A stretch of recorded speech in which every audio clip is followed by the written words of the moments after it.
The Rothschild family is a wealthy Ashkenazi Jewish family, originally from Frankfurt, that rose to prominence with Meyer Amschel Rothschild, born in 1744, who was a court factor to the German landgraves of Hesse-Kassel of the Holy Roman Empire, who established his banking business in the 1760s.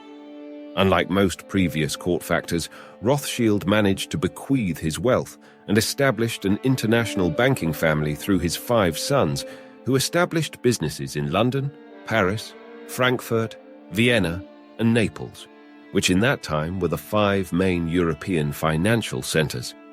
By the 19th century, the Rothschild family possessed the largest private fortune in the world and became one of the most powerful and influential families of all of Europe. The first member of the family who was known to use the name Rothschild was Isaac Elchanan Rothschild, born in 1577. The name is derived from the German Zum Rothen Shield, meaning at the Red Shield, in reference to the house where the family lived for many generations, which in those days, houses were designated not by numbers, but by signs displaying different symbols or colors. A red shield can still be seen at the center of the Rothschild coat of arms, which also contains a clenched fist with 5 arrows symbolizing the 5 dynasties established by the 5 sons of Meyer Rothschild. The family motto also appears below the shield in Latin, which means unity, integrity, and industry. The family was elevated to noble rank by the Emperor of Austria in 1816, and in 1822 were granted the title of Baron. What made the Rothschilds different from their predecessors is that unlike the court factors of earlier centuries, who had financed and managed European noble houses but often lost their wealth through violence or expropriation, the new kind of international bank created by the Rothschilds was impervious to local attacks. Their assets were held in financial instruments circulating through the world as stocks, bonds, and debts. Changes made by the Rothschilds allowed them to insulate their property and assets from the reach of the mob and beyond the reach of greedy monarchs. Another essential part of Meyer Rothschild's strategy for success was to keep control of their banks in family hands, allowing them to maintain full secrecy about the size of their fortunes. Meyer Rothschild successfully kept the fortune in the family by utilizing carefully arranged marriages, often between first or second cousins. By the late 19th century, however, almost all Rothschilds had started to marry outside the family, usually into the aristocracy or other financial dynasties.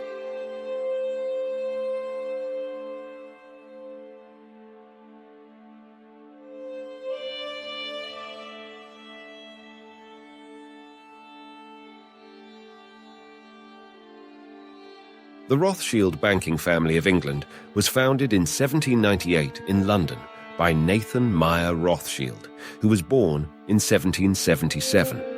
Nathan was sent there from his home in Frankfurt by his father, Meyer Amschel, because he wanted his sons to succeed on their own and to expand the family business across Europe. Nathan first settled in Manchester and established a textile business, and from there he moved to London, where he began dealing in the London Stock Exchange. While in London, he began to deal in bullion and developed this as the cornerstone of his banking business, which was to become N.M. Rothschild and Sons. During the early part of the 19th century, the Rothschilds' London Bank took a leading part in funding the British war effort during the Napoleonic Wars. Through the creation of a network of agents, couriers, and shippers, the bank was able to organize the shipment of bullion to the Duke of Wellington's armies across Europe, as well as arranging the payment of British financial subsidies to their continental allies in Portugal and Spain. In 1815 alone, the Rothschilds provided more than £9.8 million, which, if adjusted for inflation, will today equal about £718 million or $890 million today. The brothers helped coordinate Rothschild activities across the continent, and the family developed a network of agents, shippers, and couriers to transport gold across war-torn Europe. The family network was also to provide Nathan Rothschild with political and financial information ahead of his peers, giving him an advantage in the markets and rendering the House of Rothschild even more invaluable to the British government. In one instance, the family network enabled Nathan to receive in London the news of Wellington's victory at the Battle of Waterloo, a full day ahead of the government's official messengers. Nathan Rothschild used this knowledge to gain an advantage over other British stockholders, which made him a very large sum of money. Before the news of British victory had been made public, Nathan Rothschild calculated that the future reduction in government borrowing brought about by the peace would create a bounce in British government bonds after a 2-year stabilization period, which would finalize the post-war restructuring of the domestic economy. Nathan immediately bought up the government bond market for what at the time seemed an excessively high price before waiting 2 years, then selling the bonds on the peak of a short bounce in the market in 1817 for a 40% profit. Now, contrary to popular belief, the Rothschilds' fortune was actually made prior to Waterloo, when Nathan negotiated a deal to supply cash to Wellington's army. William IX, Landgrave of Hesse-Kassel, used the Frankfurt Rothschild Bank to hide his fortune from Napoleon. This money then saw its way through to Nathan Meyer in London, where it helped fund the British movements through Portugal and Spain.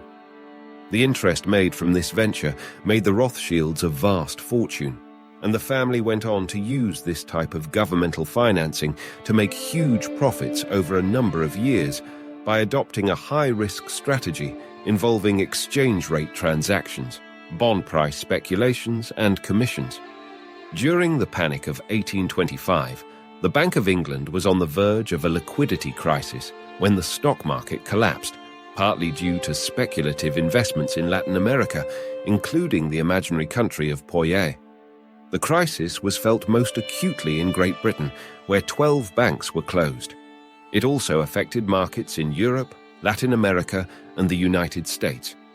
Nathan Meyer Rothschild began importing large quantities of gold bullion from France for delivery to the Bank of England in an attempt to save it from total depletion of its gold reserves. Although the exact extent of Rothschild's contribution is unclear, his intervention was seen as an important factor in preventing the Bank of England from collapsing completely. During that same year, Nathan Meyer Rothschild issued a loan to help Brazil secure its independence from Portugal. Further loans were then used throughout the years to develop Brazil's railways and infrastructure, and as agents to the government, the Rothschilds helped Brazil maintain its standing in financial markets. In 1830, to settle a default on a loan, the Spanish monarchy gave Nathan Rothschild the rights to the Almaden mines located in southern Spain. At the time, mercury was an essential component in the refining of gold. With the rights to these mines, the Rothschilds had a virtual global monopoly and therefore significant control over the gold refining process.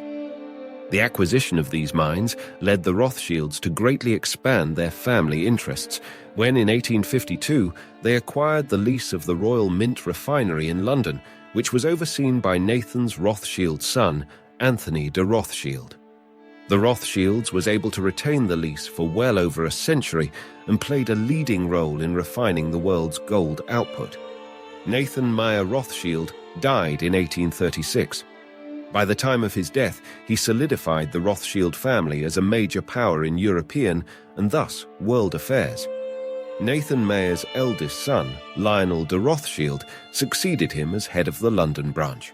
Under Lionel, the bank raised large sums of money for the British government, especially in the Crimean War, and for philanthropic relief of the victims of the Great Irish Famine. His most famous undertaking was financing the British government's 1875 purchase of Egypt's interest in the Suez Canal. The London banking house continued under the management of Lionel Nathan de Rothschild and his brother Anthony Gustav de Rothschild, until in 2003, following Sir Evelyn's de Rothschild retirement, as head of N.M. Rothschild and Sons of London, the UK and French financial firms merged under the leadership of David René de Rothschild.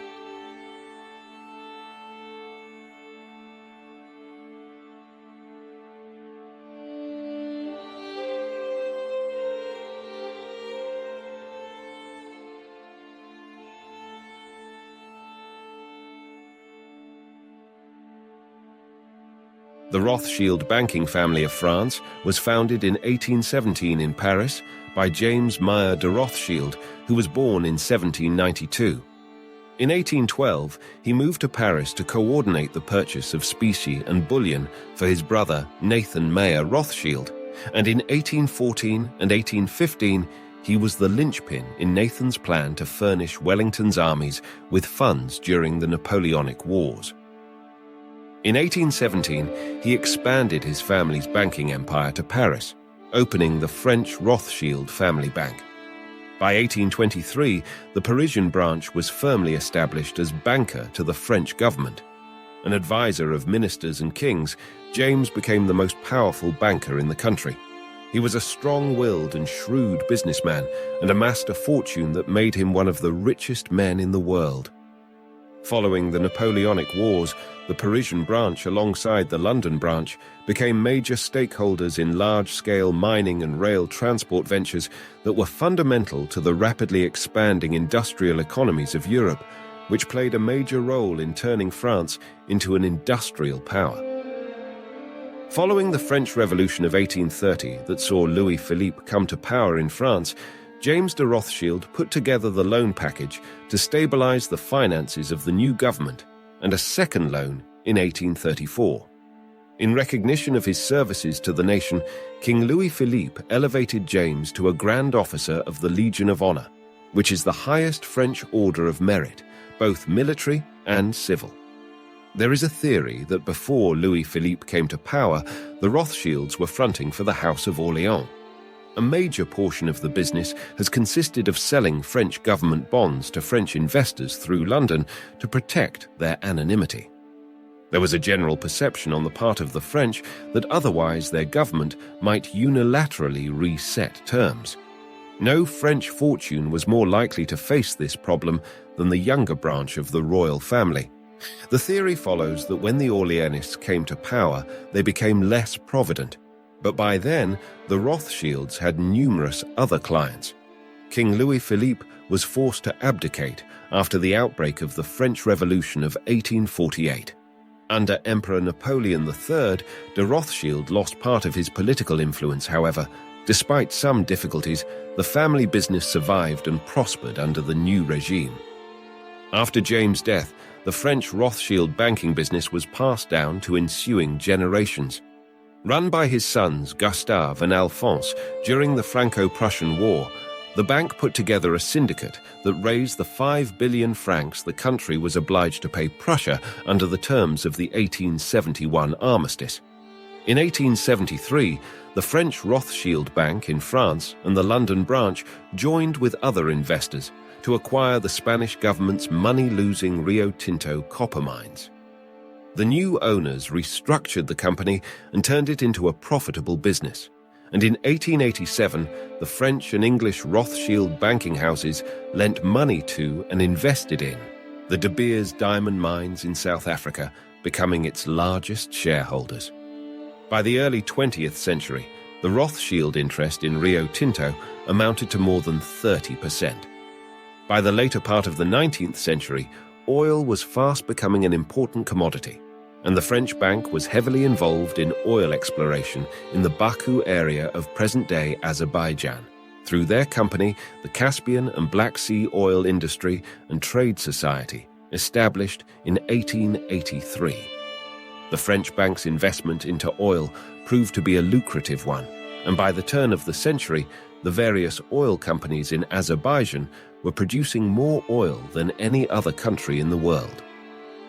In 1898, the Rothschilds established the Mazout Transportation Society that developed a fleet of oil tankers operating in the Caspian Sea, and in 1911, the Royal Dutch Shell Company purchased the Azerbaijan oil fields from the Rothschild family. A part of the success of the bank that James Rothschild built was through the funding of loans to European governments. This sector of banking began to decline during the latter part of the 19th century, following the introduction of new methods for government financing. In the 1930s, the vast railroad holdings of French Rothschilds were nationalized. The fall of France greatly affected the French Rothschilds as their bank was seized by the Nazi occupiers. Despite having the bank restored to them at the end of the war, the French family bank suffered a near-death blow in 1981 when the socialist government of their newly elected François Mitterrand nationalized the bank. In 1987, a successor company called Rothschild and Bank Co. was created by David René de Rothschild, who was joined by his half-brother Edward de Rothschild and cousin Eric de Rothschild. Capitalized at only $1 million and starting with just 3 employees, they soon built their tiny investment bank into a major competitor in France and continental Europe. In 2003, following the retirement of Sir Evelyn de Rothschild as head of N.M. Rothschild and Sons of London, the English and French firms merged into the Rothschild Group and later on expanded the banking division into Brussels and Belgium.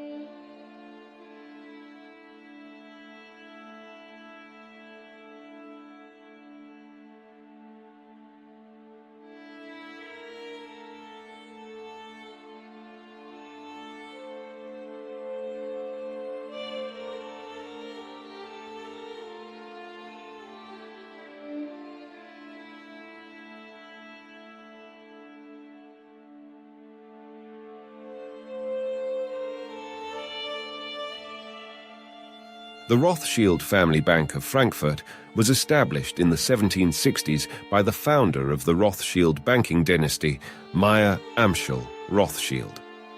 After an apprenticeship in foreign trade and currency exchange in the banking firm Simon Oppenheimer in Hanover, Meyer Amschel returned home in 1763 and became a dealer in rare coins.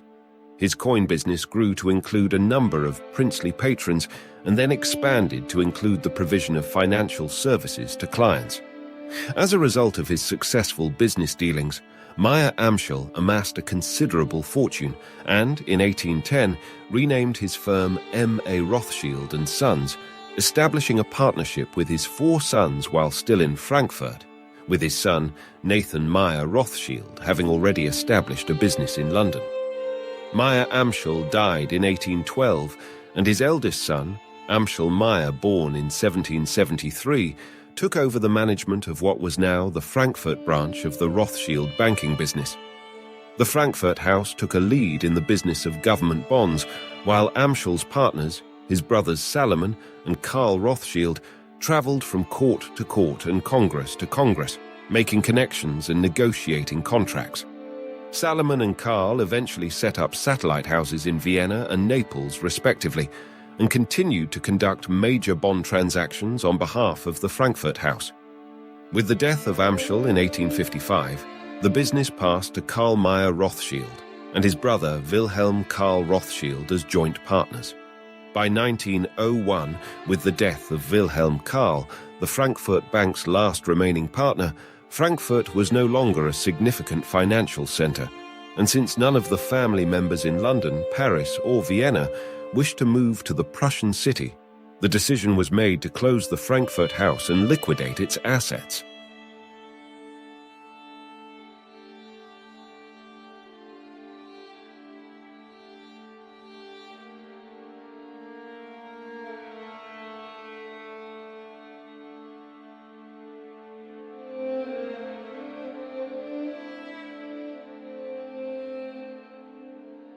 The Rothschild banking family of Austria was founded in 1820 in Vienna by banker Salomon Meyer von Rothschild, born in 1774. Salomon, being previously trained in finance with years of experience, was sent to Vienna to formalize the family's existing involvements in financing Austrian government projects. The House of Rothschild first became involved with Austrian finance through the handling of English subsidy payments to her allies during and directly after the Napoleonic Wars. In 1820, Prince Metternich, Austrian Minister for Foreign Affairs, entered into negotiations with the House of Rothschild for a large loan. The complicated arrangements for this enormous loan demanded the presence of a Rothschild in Vienna, and thus Salomon Meyer, who had been handling Rothschild affairs with Austria, moved to the city and established the banking and investment firm H.M. von Rothschild. Under the direction of Salomon, the Austrian bank was highly successful, playing an integral role in the development of the Austrian economy. In 1836, the bank invested in and financed the building of Austria's first rail transport network. As well, it financed various government undertakings where large amounts of capital had to be raised. He made connections amongst the country's aristocracy and its political elite through Prince Clemens von Metternich and Friedrich von Gentz. In recognition of his services, he was raised to the Austrian nobility in 1816 by Emperor Francis I, and in 1822, Salomon von Rothschild, along with his 4 brothers, was further honored when the emperor awarded him the hereditary title of Baron. Salomon's personal wealth was enormous, and he acquired extensive properties and made investments in art and antiquities. Despite the fact that he made substantial contributions to philanthropic causes, the concentration of vast wealth by the few members of the Austrian elite resulted in a growing civil unrest in the country. At the time of the 1848 revolutions in the Habsburg regions, anti-Rothschild sentiments were frequently expressed in Austrian newspapers. With the fall of Metternich, Salomon lost some of his political influence and his bank a considerable sum of money. In 1855, Salomon Meyer von Rothschild and his son Anselm Salomon von Rothschild, with the support of Austrian finance minister Karl Ludwig von Bruck and the financial participation of notable members of the Austrian and Bohemian nobility, founded the Kreditanstalt, one of Austria's largest banks at the time. It was inspired by the Pereire brothers' Credit Mobilier, founded in Paris in 1852, and was a defensive measure against the Pereire brothers' aggressive expansion in Europe in competition with the long-established Rothschilds. The application submitted to the Austrian Imperial Ministry guaranteed the initial capital subscription, with 40% coming from the Rothschild houses in Vienna, Frankfurt, and Paris, 50% from prominent aristocrats who belonged to the noble families of Fürstenberg, Schwarzenberg, Auersperg, Chotek, and Lindsberg, and 10% from the private Prague banking house of Leopold von Lehmel. The Rothschild Kreditanstalt immediately became the leading bank in the Habsburg monarchy. It opened its first branch in Prague in 1856. By 1867, it had established further branches in Hungary, Romania, Ukraine, and Italy. And on that year, it sponsored a Hungarian affiliate, the Hungarian General Credit Bank, into which it subsequently merged into its prior Hungarian branch in Pest. In 1869, it co-founded the Austro-Egyptische Bank in Cairo, together with the Anglo-Austrian Bank, and later went on to establish branches in Slovenia and Poland. Albert Salomon Anselm von Rothschild, Anselm Salomon's son, took control of the Kreditanstalt in 1872 and was in turn succeeded in 1911 by his son Louis Nathaniel de Rothschild. The Kreditanstalt circumstances were dramatically affected when it had to sell many of its operations by Austria-Hungary's defeat in the First World War and its subsequent dissolution. In 1926, it acquired the Viennese operations of Anglo-Austrian Bank, which had become a British bank after being recapitalized by the Bank of England. Since the transaction was structured as an exchange of shares, the Bank of England became a major Kreditanstalt shareholder through its British subsidiary, Anglo International Bank. In 1929, at the time of the Wall Street crash and under pressure from the Austrian government led by Johann Schober, Kreditanstalt purchased its struggling competitor, Allgemeine Bodenkreditanstalt, which itself had been dragged down by its acquisition of Austria's Union Bank 2 years earlier.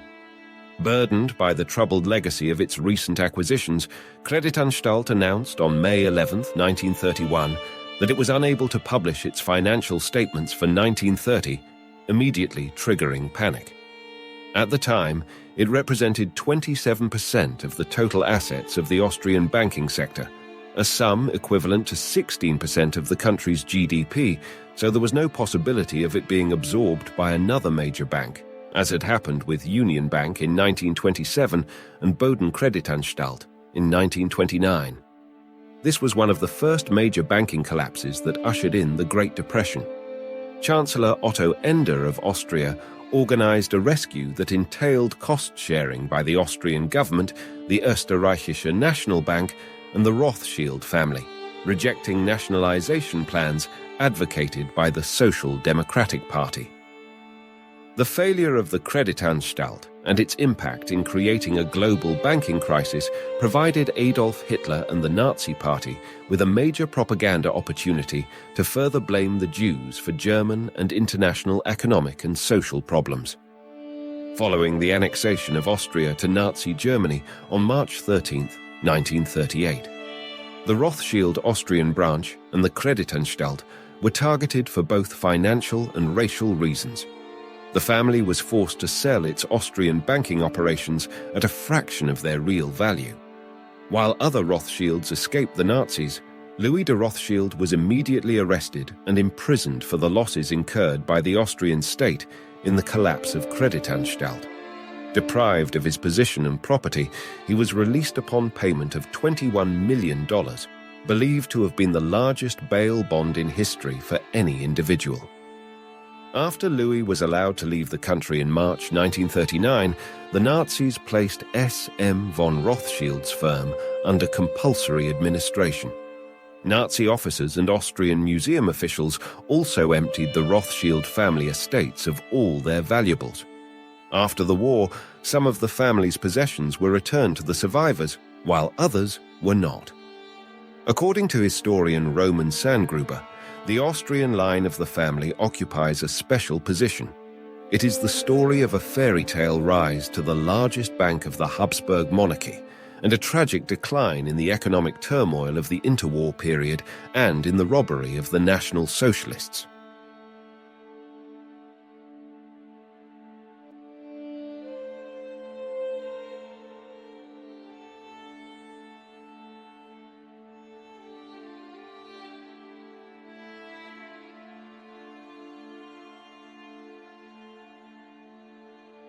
The Rothschild banking family of Naples was founded by Karl Mayer von Rothschild, born in 1788, who was sent to the Kingdom of the Two Sicilies from Frankfurt am Main, Germany, in 1821.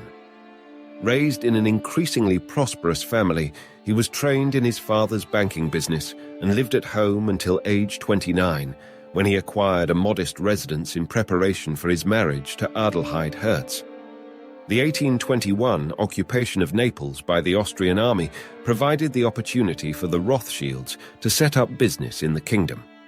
Karl Rothschild was therefore sent to Naples, where he established C.M. de Rothschild and Figli to operate as a satellite house of the Rothschild banking family's headquarters in Frankfurt. Karl Rothschild was sometimes considered the least gifted of the five brothers. However, in Naples, he revealed himself as a solid financial manager and a man capable of forging very important business relationships. He established a good working relationship with Luigi de' Medici, and his company became the leading banking house in Naples. Thanks to Karl's success, the Rothschilds had a significant banking presence in England and 3 other major European capitals, giving the family considerable influence and an edge over its competitors. In 1832, the Rothschilds arranged substantial loans to the Holy See of the Catholic Church. In the aftermath of the Napoleonic Wars, Europe saw a return to the politics of the throne and the altar. The Papal States, the temporal domain of the Holy See, were one of the states to which the Congress of Vienna restored sovereignty. However, in the years following the Restoration, the Holy See's finances deteriorated. In 1831, Cardinal Bartolomeo Capillari was elected as Pope Gregory XVI. The Rothschilds were considered reliable by conservative circles in Europe, having worked with the Austrian government to stabilize finances after the Napoleonic Wars. They also supported the Bourbons in the Kingdom of the Two Sicilies, which bordered the Papal States, helping to finance the suppression of 2 attempted revolutions. That year, rumors circulated that Rome would approach the Rothschild family for a loan. The brothers James and Karl were initially wary, but Austria and France pressed the issue for Rome. At first, negotiations were met with resistance, particularly from the Roman government and Monsignor Antonio Garibaldi in Paris. However, Alessandro Torlonia, acting on behalf of the Holy See, negotiated directly with James Meyer de Rothschild and reached an agreement, signed on November 30th, 1831. Thus, in 1832, the Rothschild agreed to loan the Holy See £400,000, which is equivalent to £37 million in 2023. James Meyer de Rothschild, head of the Rothschild banking family of France, became the official papal banker. His Naples-based brother, Karl Meyer von Rothschild, geographically closer to Rome, went to meet with Pope Gregory XVI in January 1832. Here, Karl Meyer was presented with the ribbon and star of the Sacred Military Constantinian Order of St. George. It was customary for Catholics to show reverence for him whom they regarded as the Vicar of Christ, to kiss the Pope's feet when meeting him. As a Jew, Karl Meyer von Rothschild was permitted to simply kiss the ring on his hand instead. This outraged Catholic critics of the deal at the time. Reports of the transaction led to stinging criticisms of Pope Gregory XVI in the Catholic world. The French Romantic poet Alfred de Vigny said, "A Jew now reigns over the Pope and Christianity. He pays monarchs and buys nations." Ludwig Bern, a Jewish convert to Lutheranism and member of the Young Germany movement, stated, "A wealthy Jew kisses his hand, while a poor Christian kisses the Pope's feet. The Rothschilds are assuredly nobler than their ancestor Judas Iscariot. He sold Christ for 30 small pieces of silver. The Rothschilds would buy him if he were for sale." Another prominent example is the mention of the loan in a sonnet of Giuseppe Gioacchino Belli. While Belli found the Rothschilds highly objectionable, for him the Pope was even worse as a weak man who had sold both Rome and the state, and was thus no longer worthy of wearing the papal robes. In 1834, Pope Gregory XVI appointed Cardinal Antonio Tosti as the new papal treasurer in Rome in July 1834. In light of stock market conditions and a recent offer by the Rothschilds to refinance Egypt's debt, Tosti sought to refinance the debt on more favorable terms. Rothschild opposed such an early refinancing, fearing losses to his own bank and disrepute to Vatican bond issuances. As part of a plan to gain better terms, Tosti reached out to a number of banking firms in Paris, active on the Paris Stock Exchange, who stood in a position of competition with the Rothschilds due to their self-interested business opposition to a Rothschild monopoly of the financial sector, and as well as sectarian reasons. The leading head of these interest groups, who competed with the Rothschilds on the Paris Stock Exchange, Jonas Philip Hageman, a Swedish Lutheran who had previously run a bank in Genoa, had already accomplished a similar feat by helping the Kingdom of Sardinia obtain a French government loan that gave the deal to the Paris rival banks, thus bypassing the Rothschilds. The Rothschilds, who until then had thought themselves unassailable, retaliated by causing a fall in the price of Parisian government bonds, which brought the Sardinian bonds below the contracted rate. Although this counterattack hurt the Rothschilds' rivals, when Cardinal Tosti floated the idea of Roman bonds, the Banque André and Cotier and others were keenly interested and sent the Livorno merchant Vincent Nolte to reaffirm their interest. All of this had been done in a discreet manner without the Rothschilds being informed. But when agents of the Rothschild banking family of Naples had learned that an agent of the 6 banks of Paris had been in Rome, their suspicions were heightened. After learning about the situation, Karl Meyer von Rothschild set out to Rome to find out the truth about the matter from Cardinal Tosti. While there, he produced a copy of the original contract, which was signed before Tosti had been involved with papal finance, which contained, until now, a secret condition. The Holy See may not approach any other firm for a new loan without first informing the Rothschilds and giving them preference if it offered equal conditions to its competition. The 6 Parisian firms at first considered trying to offer such conditions that if the Rothschilds tried to match it, then it would damage their own interests. However, in the end, the 2 sides reconciled and went in on the new loan terms together. The Naples Rothschild Bank also loaned considerable sums to various kings of Naples, plus the Duchy of Parma and the Grand Duchy of Tuscany. However, in the 1830s, Naples followed Spain with a gradual shift away from conventional bond issues that began to affect the bank's growth and profitability. During the second half of the 1840s, the business evidenced no growth and was only marginally profitable. The year 1855 was a year of considerable change for the Rothschild family, as the head of both the Neapolitan and German branches died. Of Karl's 3 sons, Meyer Karl and Wilhelm Karl succeeded their childless uncle, Amschel Meyer von Rothschild, in Frankfurt, while Karl's son, Adolf Karl, reluctantly agreed to take over the leadership of the Neapolitan branch. The end of the Neapolitan branch began when the revolution broke out, and Giuseppe Garibaldi captured Naples on September 7, 1860, and installed a provisional government. Because of the family's close political ties to Austria and France, the company found itself in a delicate position. Adolf found temporary refuge in Gaeta with the Bourbon King Francis II of the 2 Sicilies, but the Rothschild houses in London, Paris, and Vienna were unwilling to support the deposed king financially. With the subsequent unification of Italy, the house in Naples was closed in 1863 after 42 years of business.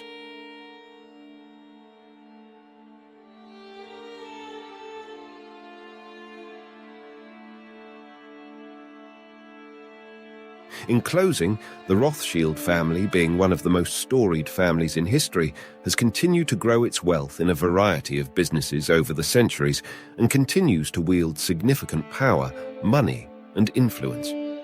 The remarkable success of the family has largely been due to a strong interest in cooperation, the practice of smart business principles, and the cleverness and adroitness in the execution of their business operations.